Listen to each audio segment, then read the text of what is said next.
Dear students, in this video I am going to give you a brief introduction to how we can culture bacteria in an aseptic environmental conditions. And this generally comes under the applied aspects of microbiology. This video is just an introduction only, and I will give you subsequent videos later regarding how to culture bacteria based on streak plate method or pour plate method, etc. What is a culture of bacteria? If we grow aseptically n number of bacteria in a laboratory and maintains it for future purposes, it is often considered as a culture. That is, simply, it's a population of bacteria grown in the laboratory. There are mainly two types of cultures are maintained in a microbiology laboratory, and the first one is known as pure culture. This generally contains only one type of bacteria and always originate from one bacterial strain, and therefore all the colonies look the same. The next one is a mixed culture. Generally contains two or more different bacteria and always originate from many bacterial strains, and colonies are different size, shape, etc. How can we culture these bacteria? What they actually need for their multiplication in a controlled laboratory condition. We know that for us energy is essential for day-to-day metabolism. When we get that energy, we are able to do work.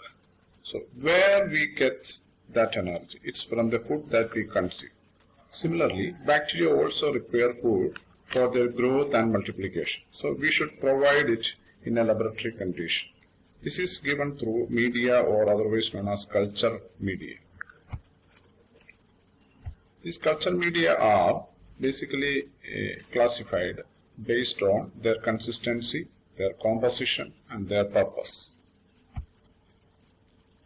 Based on the consistency of the media, then only they are classified into liquid media, otherwise known as broth, solid media, and semi-solid media. Solid media are generally known as plate media or slant media, and semi-solid media are otherwise known as dips. So, what all are the characteristic features of liquid culture media? It is very convenient to grow bacteria in test tubes. Generally reveals the requirement of oxygen to the growing bacteria. Generally, liquid culture media are made up of powdered beef extract and short chains of amino acids. These short chains are otherwise known as peptones, and all these are generally dissolved in water to make the liquid culture media. And most of the bacteria will grow in this medium irrespective of their aero tolerances. So, based on the aero tolerances, we can even classify bacteria into 5 different groups, and the first one is obligate aerobes. You can identify these obligate aerobes in a culture in a liquid culture media. All these obligate aerobes will concentrate their growth on the surface of the broth. Liquid culture media is also known as broth, otherwise known as lysogenic broth. Then the obligate aerobes gather at the top of the test tubes near the broth surface. The next one is known as obligate anaerobes. They always gather at the bottom of the test tube in which we culture these bacteria. Then the third category is always known as facultative bacteria. As we all know, they do not have a specific preference with respect to their oxygen requirement, and they live with or without oxygen, therefore will gather mostly at the top. And the fourth category is always known as microaerophiles. They gather at the upper part, but not at the top. They require oxygen lower than those found in the atmosphere. And the fifth category is otherwise known as aerotolerant bacteria, not affected at all by the presence of oxygen, so found evenly spread along the test tube. And the second type of culture medium that we used is solid medium, and the third one is semi-solid medium. So, in the case of solid medium, the important aspect is that a solidifying agent, otherwise known as agar or gelatin, is used for making the media get solidified. Agar is the preferred one because it is an inert and non-nutritive substances. As we all know, it is generally extracted from the seaweeds. And at the same time, this agar provides a solid growth surface for the bacteria upon which these groups can reproduce to form lumps of cells, and they can eventually colonize the surface of the agar. Then we can also make solid surfaces from the liquid media also. The fundamental difference between solid and semi-solid media are: in the case of solid media, a high concentration of agar is used, but in the case of semi-solid media, a low concentration of agar is preferred. A low concentration means 0.5 or 0.2% of agar is used for making semi-solid media. But in the case of solid media, generally 1.5 to 2% of agar is used.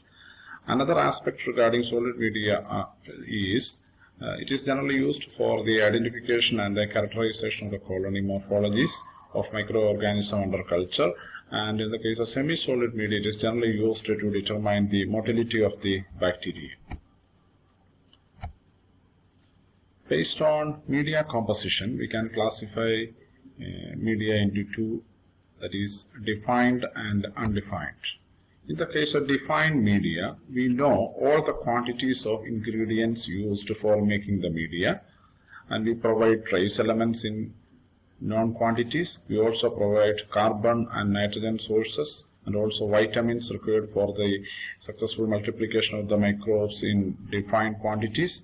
And we also use carbon sources like glucose or glycerol, and also ammonium salts or nitrates as inorganic nitrogen sources. One of the classical examples for defined media is nutrient agar. So what is a selective media? Selective media is used for the growth of only selected microorganisms. Say for example, if a microorganism is resistant to a certain antibiotic such as ampicillin or tetracycline, then that antibiotic can be added to the medium to prevent other cells. Other cells means other bacterial cells which do not possess the same antibiotic resistance from growing. The end result will be only those microbes that are resistant to ampicillin or tetracycline will survive the medium. Next is differential media. Differential media actually distinguishes one microorganism from another microorganism growing on the same medium. Here, certain specific indicators such as neutral red, phenol red, eosin-wire, methylene blue are generally added to the medium. And if we add these to the medium, they always react with certain biochemical substances produced from bacterial strains, and that helps us to distinguish them when they grow on the same medium. One example is Staphylococcus aureus in humans is differentiated from Staphylococcus epidermidis. Staphylococcus epidermidis is generally non-pathogenic, but Staphylococcus aureus is pathogenic. So we can distinguish them based on the basis of their ability to ferment mannitol. Staphylococcus aureus is able to ferment mannitol and produces an acid which reacts with the indicator dye, forming a colored halo around bacterial colonies, and there is no colored halo present around the bacterial colonies of Staphylococcus epidermidis. The fourth category is known as enriched media. Enriched media always contains certain nutrients required to support the growth of fastidious microorganisms. Fastidious means their requirement is specific. So for example, they always contains components that permits the growth of specific species of bacteria. Enriched media always contains components that always permits the growth of specific species of bacteria. One of the example is, if you want to culture Halococcus, which is an extreme halophile, you have to enrich the medium with 25% of NaCl so that all other microorganisms will not grow. Only that particular extreme halophile belonging to the genus Halococcus will grow in that media. Similarly, you can use selenite broth, tetrathionate broth, and alkaline betone water to recover certain pathogens from fecal specimens.